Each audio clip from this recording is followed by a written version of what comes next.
you start to see heads droop and people nodding off.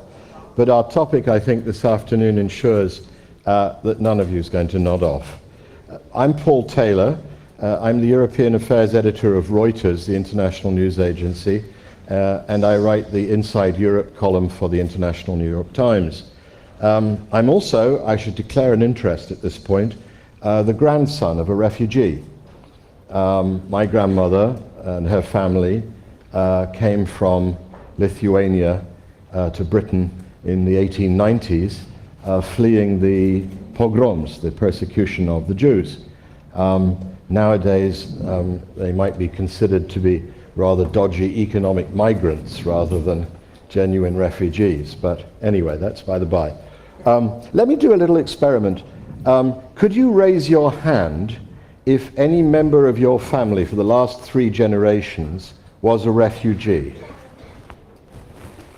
Well, I think we have a blocking minority in this conversation, but not perhaps a qualified majority. The Slovenian Prime Minister, Miro Cerar, who, as the French say, doesn't have his tongue in his pocket, has said in the last couple of weeks that the refugee crisis could lead to the collapse of the European Union and reignite the Balkan conflicts. Is he right, or is this hype? Well, can Europe turn this tragedy, to take the subject we've been asked to discuss this afternoon, and this chaos into an opportunity for cooperation? To discuss the topic, I'm joined by a tremendously well-qualified panel. Mari Kiviniemen, to my left, Deputy Secretary General of the OECD and a former Prime Minister of Finland, who's the one member of the panel who's sat regularly at the European Council table and may be able to give us a sense of those dynamics as well as the economics of migration. Jan Fiegel needs no introduction in this country or in this town, but probably enjoys a good introduction as much as anyone else. Vice President of the National Council of the Slovak Republic, that's to say of Parliament, and Chairman of the Christian Democratic Movement, the centre-right opposition in this country, and a former European Commissioner and negotiator of Slovakia's accession to the European Union, and that was how I met him almost 20 years ago. Katarina Maternova, Deputy Director General of something which in that dreadful Brussels speak is called DG NEAR. Better than DG FAR. I'm not sure it is. It's just as incomprehensible, I think. DG NEAR, as you probably haven't guessed, deals with the countries that are next to us and which are neighbours and/or candidates to join. And her department is now the Department for Neighbourhood and Enlargement Negotiations. And as you know, enlargement negotiations are to enlargement as to military justice is to justice. She's also an expert on economic reform and transition, formerly at the World Bank, and as an advisor to Slovakia's reform government in the late 90s. And at the far end of my distinguished panel is the distinguished Liz Collett, who is Director of the Migration Policy Institute Europe, based in Brussels. And she's an expert on the issues of migration and the integration of immigrants. So I think we'll be asking her a lot about how our societies deal with the challenge today. So in this first round, I'd like to look at the humanitarian, political, social, and economic challenges that are posed by this current wave of refugees and other migrants. I'm using those terms, refugees and other migrants, recognizing that many, perhaps most, Liz will maybe be able to tell us, of those arriving on our shores are refugees, but there are also others among them who are not recognized as such as refugees. And then we'll have a chance to follow up on specific questions, and I'd like you in the audience to have a chance not only to send in questions which you can tweet, but also to hear your own voices. When you do have a question or a short comment, and I stress the short, please identify yourselves, say to whom your question or comment is addressed, keep it concise. I will be distributing AAA ratings for short questions. I would like you also to exercise your democratic rights and vote electronically. And I have two questions.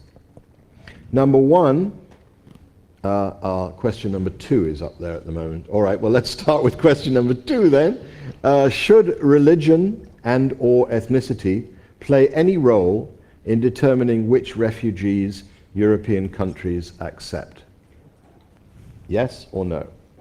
Question number 1, if anybody is able to put it up there. No, apparently not. I look desperately at the controllers. Question number 1 is, should EU member states be able to refuse to take in a share of refugees determined by an agreed EU formula for relocation? Yes or no? Right. All that done. I'm going to ask Mari Kivenimi first. What does OECD research tell us about the economic and social trends associated with this migration wave in Europe? Thank you very much, Mr. Chair, for this opportunity, and good afternoon, everybody. I'm happy to tell you some of the results of our surveys and show you or give you some facts and figures, but I think that after we have all seen these flows of refugees arriving on the shores of Europe and walking through the Western Balkan, we do know that this is not a question of figures and statistics. It's about people, families, and children. But these images which we have seen, they can also kind of give a little bit wrong impression when we think about the whole theme of migration. Namely, most of people entering Europe do so through legal channels. In our recently published OECD International Migration Outlook, we estimated that 4.3 million permanent legal migrants settled in the OECD in 2014, including 2 million in Europe. Only a small fraction of them were refugees, but of course, when we look at the figures of this year, this is a huge amount. In 2014, the number of new asylum seekers in OECD countries exceeded 800,000 for the first time since the beginning of the 1990s. And the humanitarian migration crisis that Europe is experiencing is unprecedented, with already an appalling and unacceptable human cost. This year, 2015, will be historic, with probably more than 1 million asylum applications registered, and this number may be up to 450,000 people who will be granted a refugee status. The diversity of the population flow and the fact that OECD countries are affected unevenly poses also problems, and we all know that Austria, Hungary, and Sweden are receiving the largest number of international migrants per capita. And we also know that the crisis will probably last for a long time, given the complexity of stabilizing the situation in Libya and Syria. And this contributes to fuel the anxiety in public opinion of many European countries, including those which are not necessarily at the forefront of the crisis. The reintroduction of border controls and the construction of fences may buy time for overstretched countries, but no one can seriously expect to keep out people who are so desperate to move. Furthermore, it's very clear that no country can on its own handle such a crisis. Germany, as the preferred destination country, is this year expected to receive a much greater number of asylum claimants as compared to 2014. And what is needed in order to address this crisis? It is bold, coordinated, and global policy response. When you think about immediate policy responses, they have to deal with saving lives at sea, providing emergency support to refugees and asylum seekers, reinforcing border controls and improving coordination and burden sharing mechanisms within the EU. And these now need to be complemented by other actions more focused on medium and longer term issues. First, we need to better anticipate possible future developments as migrants and smuggling networks constantly adapt their routes and strategies. Secondly, we need to step up our efforts to fight against human smuggling in cooperation with countries of transit, and this is, of course, one of the objectives of the recently agreed action plan between the European Union and Turkey. And thirdly, we need to start rebuilding trust in migration policies in institutions at national and EU level, and what is needed is comprehensive and well-tailored policies when it comes to integrations of immigrants. What about then the costs of this whole phenomena? The work of the OECD shows that migration generally plays a positive role in the economy. The evidence accumulated across a wide range of OECD countries suggests that immigrants tend to pay more in taxes and social security contributions than they receive in individual benefits. The choice of destination countries, including for refugees arriving today, is not based on the generosity of the social security systems. In the context of aging populations, the supply of labor and skills related to the influx of migrants can actually be an asset if integration into the labor market is fast. And the integration of refugees will involve costs upfront, but if properly designed, will also yield high benefits. But the integration really is the key, it's a cornerstone of any positive migration story. In July, we released a new report under the title Settling In, Indicators of Immigrant Integration, and that provides a first broad international comparison across all EU and OECD countries of the economic and social outcomes of immigrants and their children in host countries. And a key result of this work is that immigrants have lower outcomes than the native-born in many areas like income inequality and employment, but they are not always very big, the differences between the native-born. Specifically, it is at the top end of the qualification scale where the differences in integration outcomes between immigrants and the native-born are most pronounced. So higher education protects foreign-born less well than native-born against disadvantage. So this tells us that in many countries, work remains to be done to enable immigrants and their children the opportunities to succeed in life. But if migrants integrate well and international cooperation is enhanced, the benefits of international migration can be much greater than the risks. Since 1972 at the OECD, we have done a lot of evidence-based analysis of migration policy challenges, and we are also ready to help the European Union in this acute crisis, which has to be solved, of course, among the European countries. But when it comes to especially integration policies, I think we have there a role to play in order to share the best practices and show which policies work at the most effective way. So thank you for the attention and for this possibility to set the scene. Just one question before I move on. Is there anything you can tell us about the sort of leads and lags? In other words, how many years of cost is there before the benefits start to come through for the economy? Because that obviously is important for politicians seeking re-election.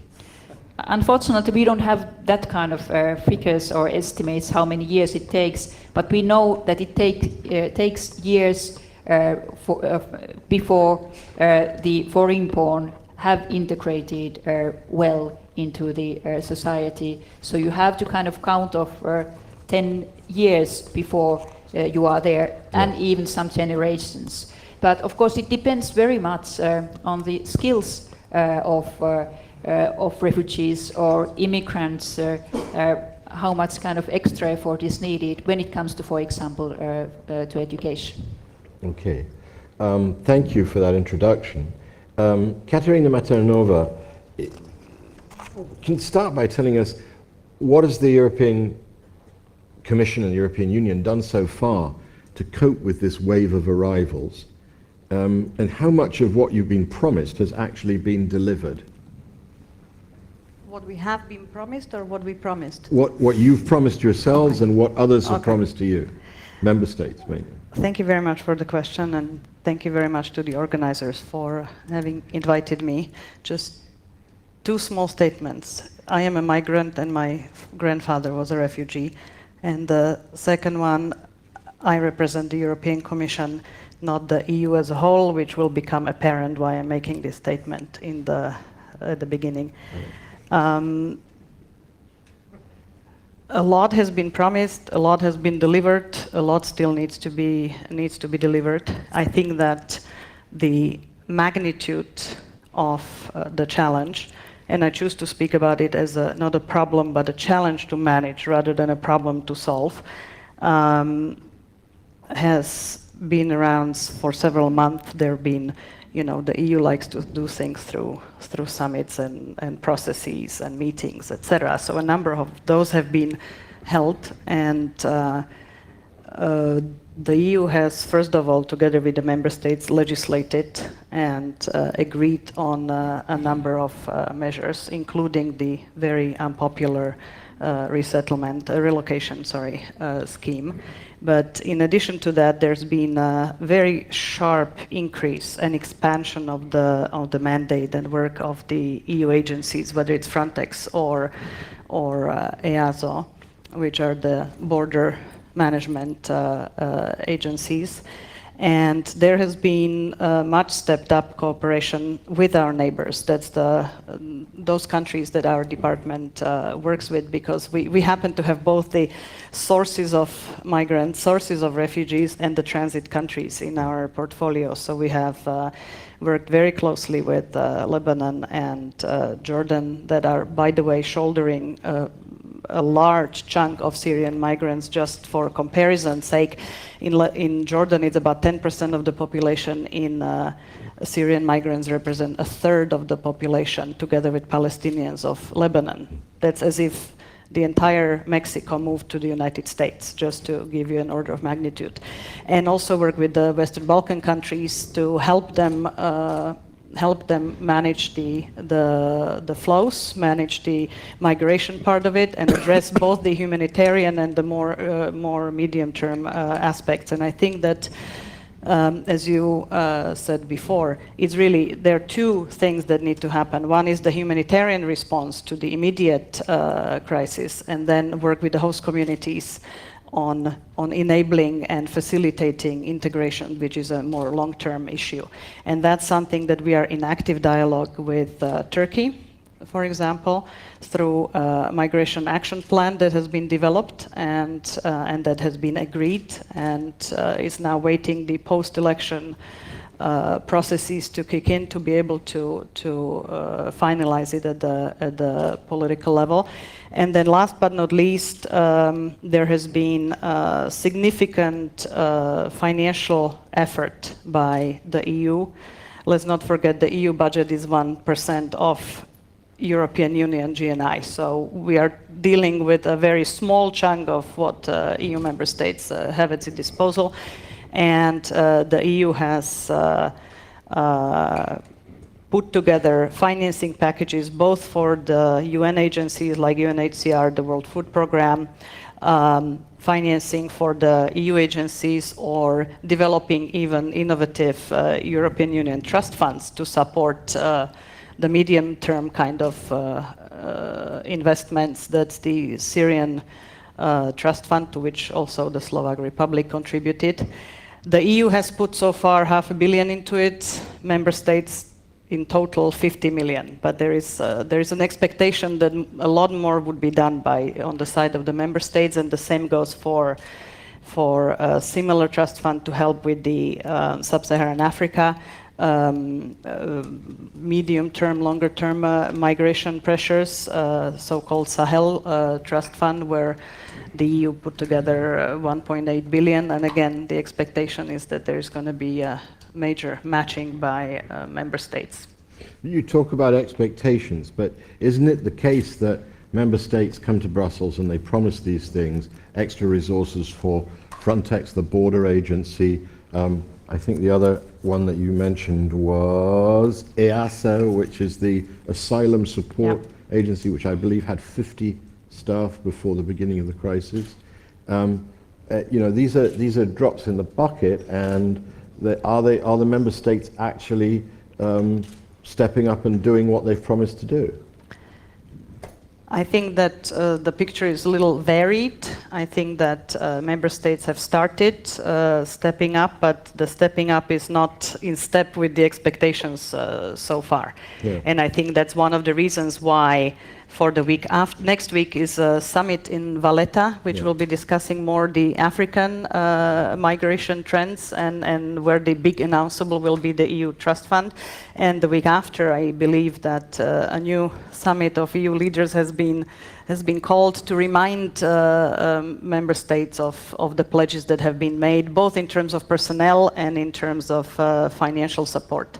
So what's the most urgent thing you need now?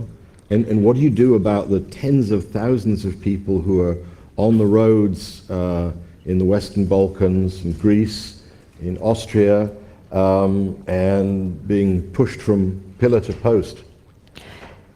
Well, I think there are several issues that are urgent right now. One is the humanitarian support, first of all, with the approaching winter, to make sure that we don't have losses of lives. And the humanitarian machine is working, but it's still not foolproof. I mean, there is still a danger that people will get stuck and people will potentially freeze, etc. So, first of all, the humanitarian assistance needs to be delivered in real time and in sufficient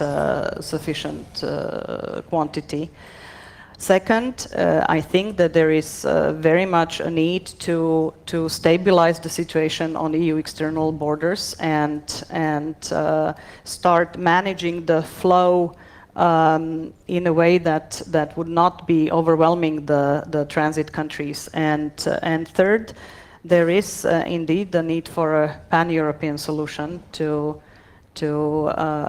have a final destination for people, and I think that some sort of burden sharing is certainly part of that. Yeah. Liz Collett, if I can come to you. What's the EU doing right? What's it doing wrong in coping with this crisis so far? Well, if you don't want to ask anyone else any more questions, I can take the next hour and go through that.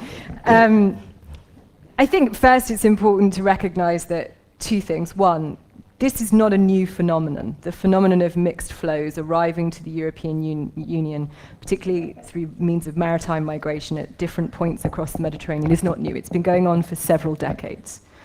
What has made it acute is the escalation of a global refugee crisis that now sees more than 60 million people displaced worldwide. The second thing to really understand is there is nothing unanticipated about the current crisis that we're seeing now along the western border. Everyone is expressing surprise, and we're having summit after summit.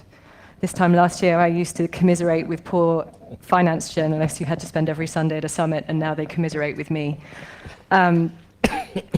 But, we started working at MPI Europe on the future of the Common European Asylum System more than 2 years ago, because we saw this moment coming.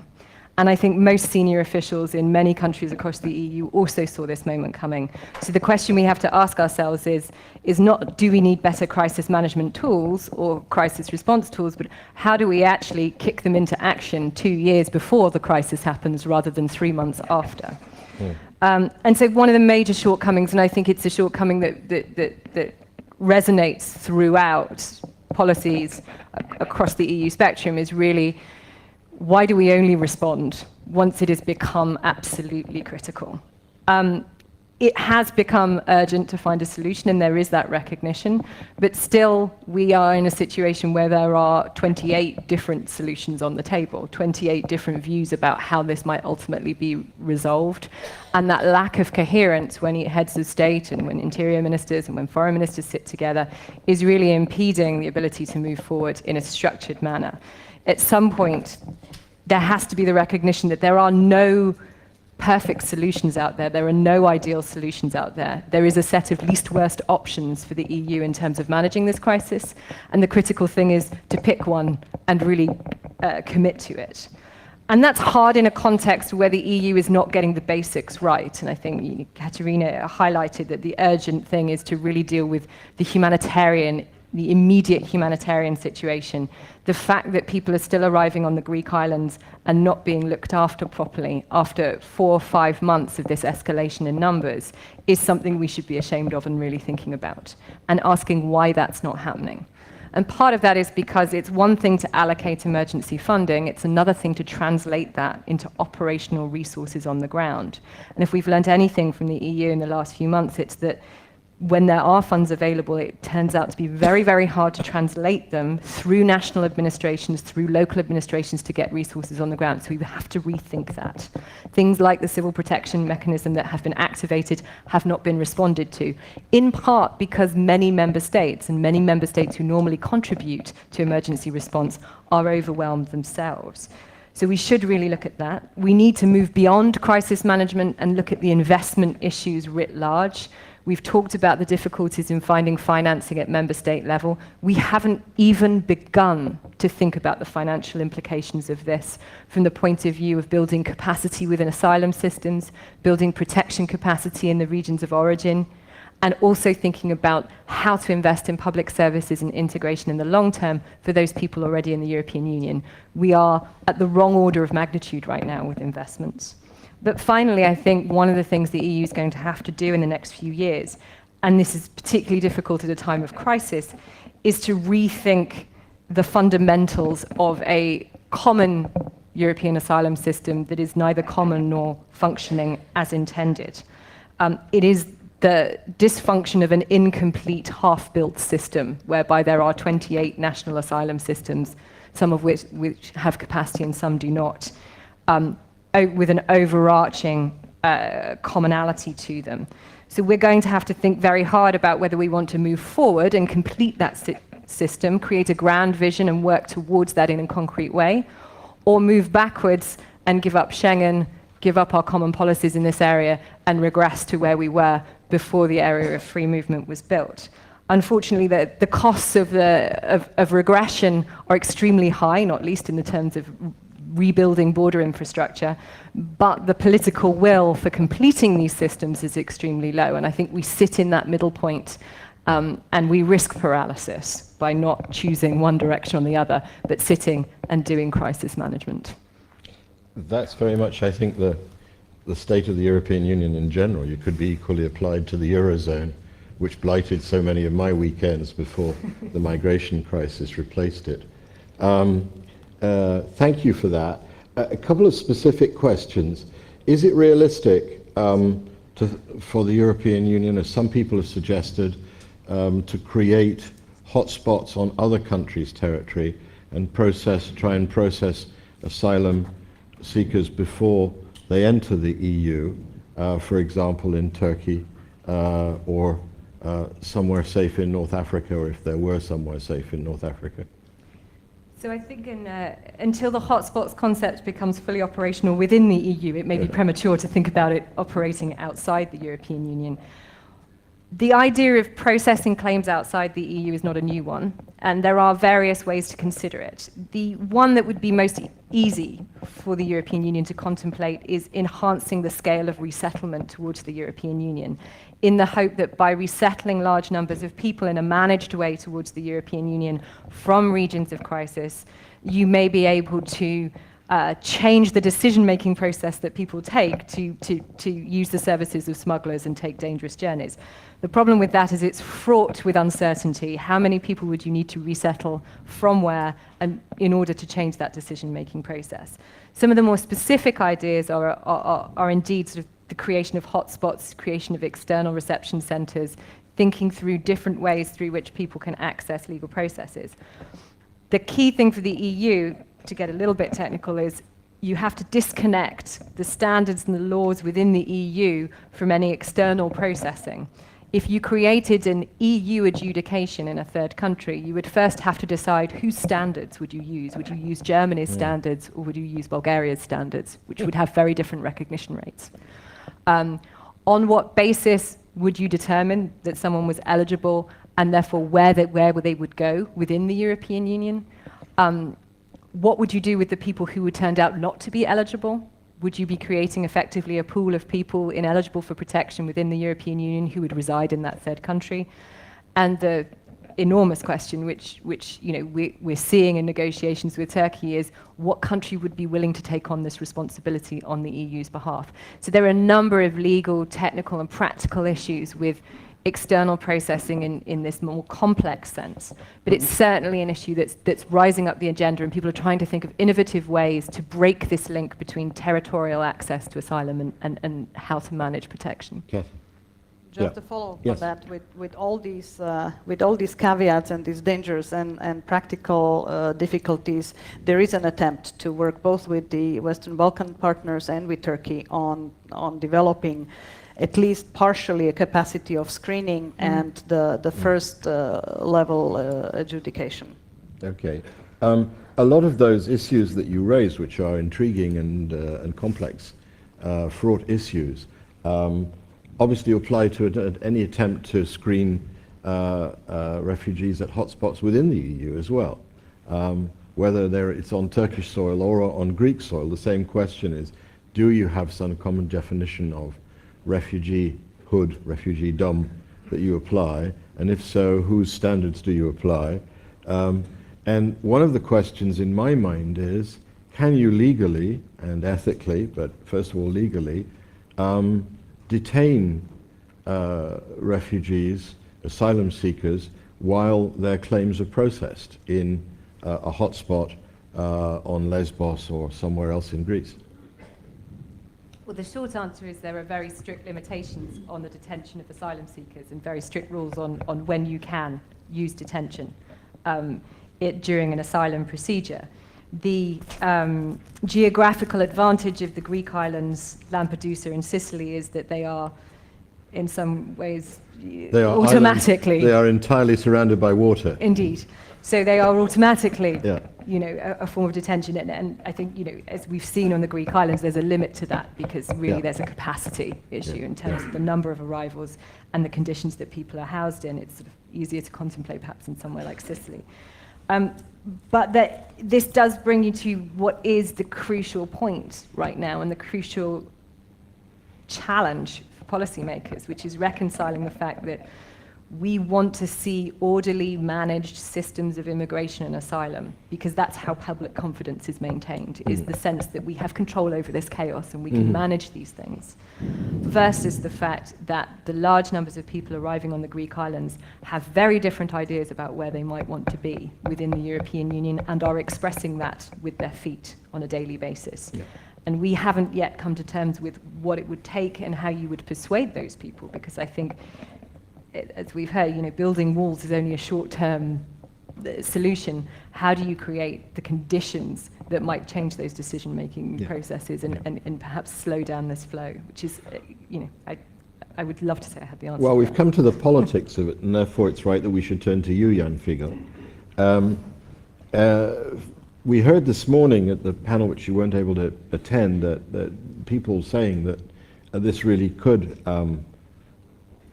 pose a real threat to the breakup of the EU and of Schengen, although the consensus, I think, of all present on the panels was that the EU would muddle through or find some closer form of integration that would deal with it.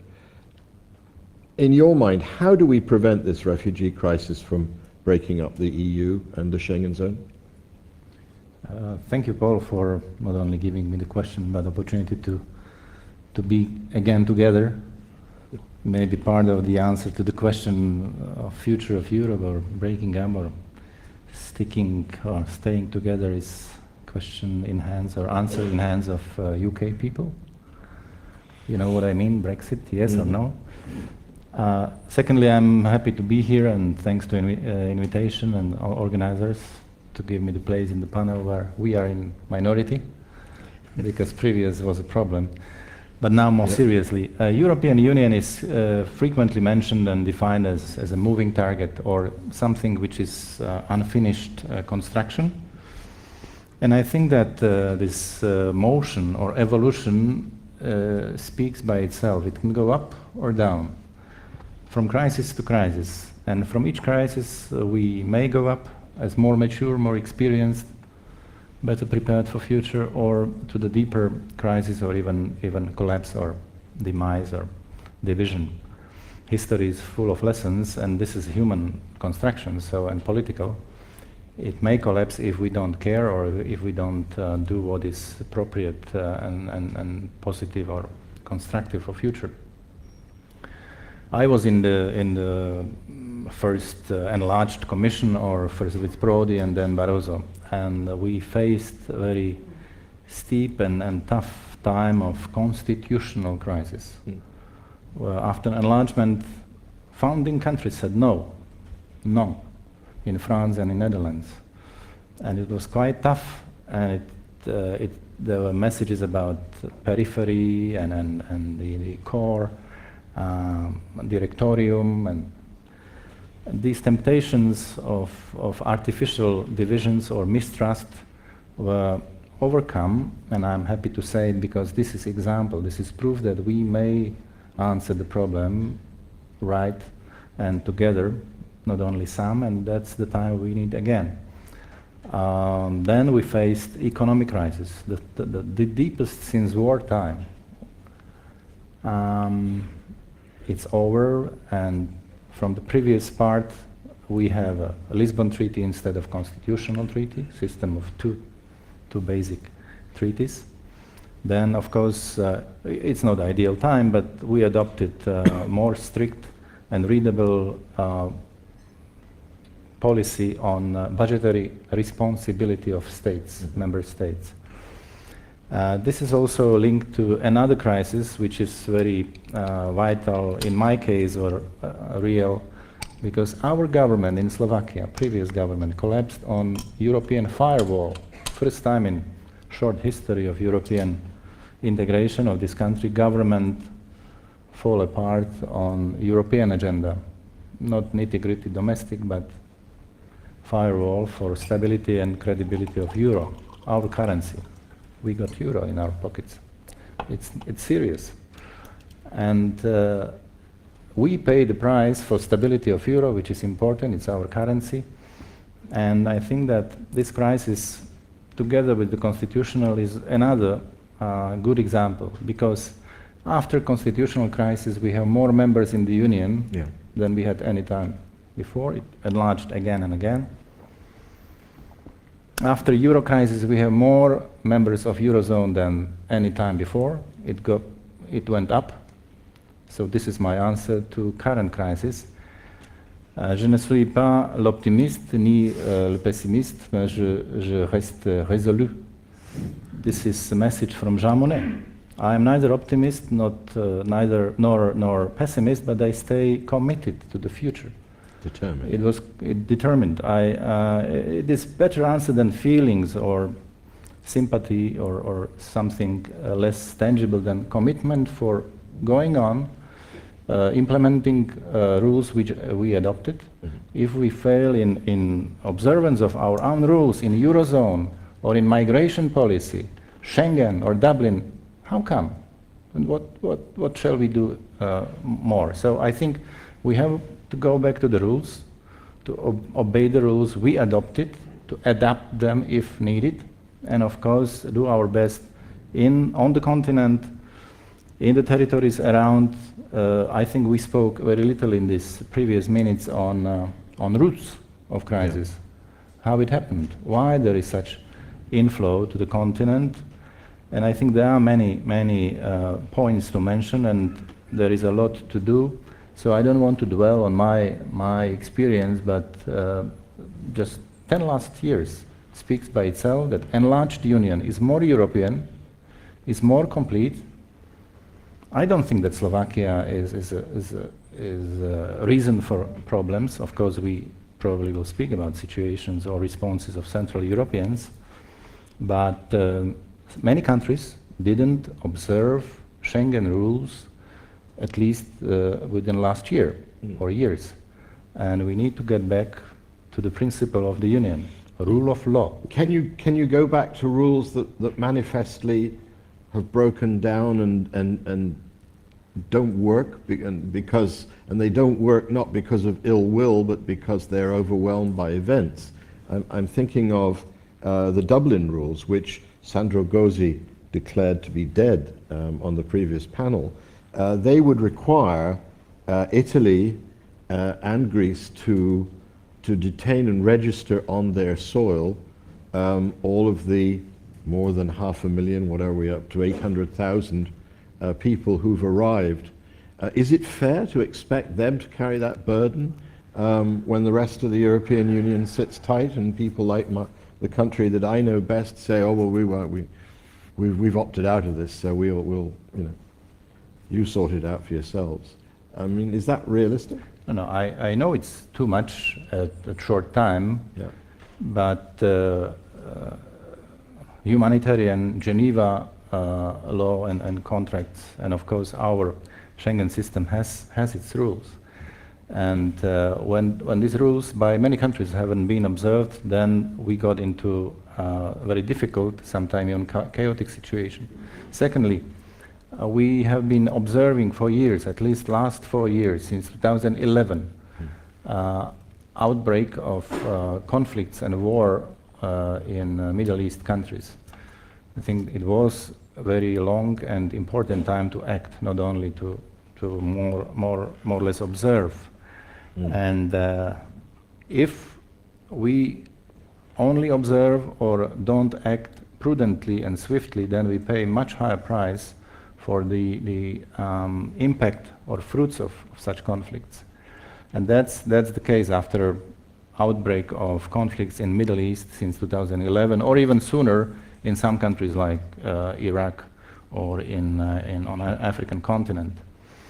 So now I wouldn't like, and I wouldn't dwell on naming, blaming, shaming, but rather returning to the principles and points important for each country, and of course for whole Europe as a community, because if not, then these crises will be not only long but very deep, and will impact our political credibility and trust.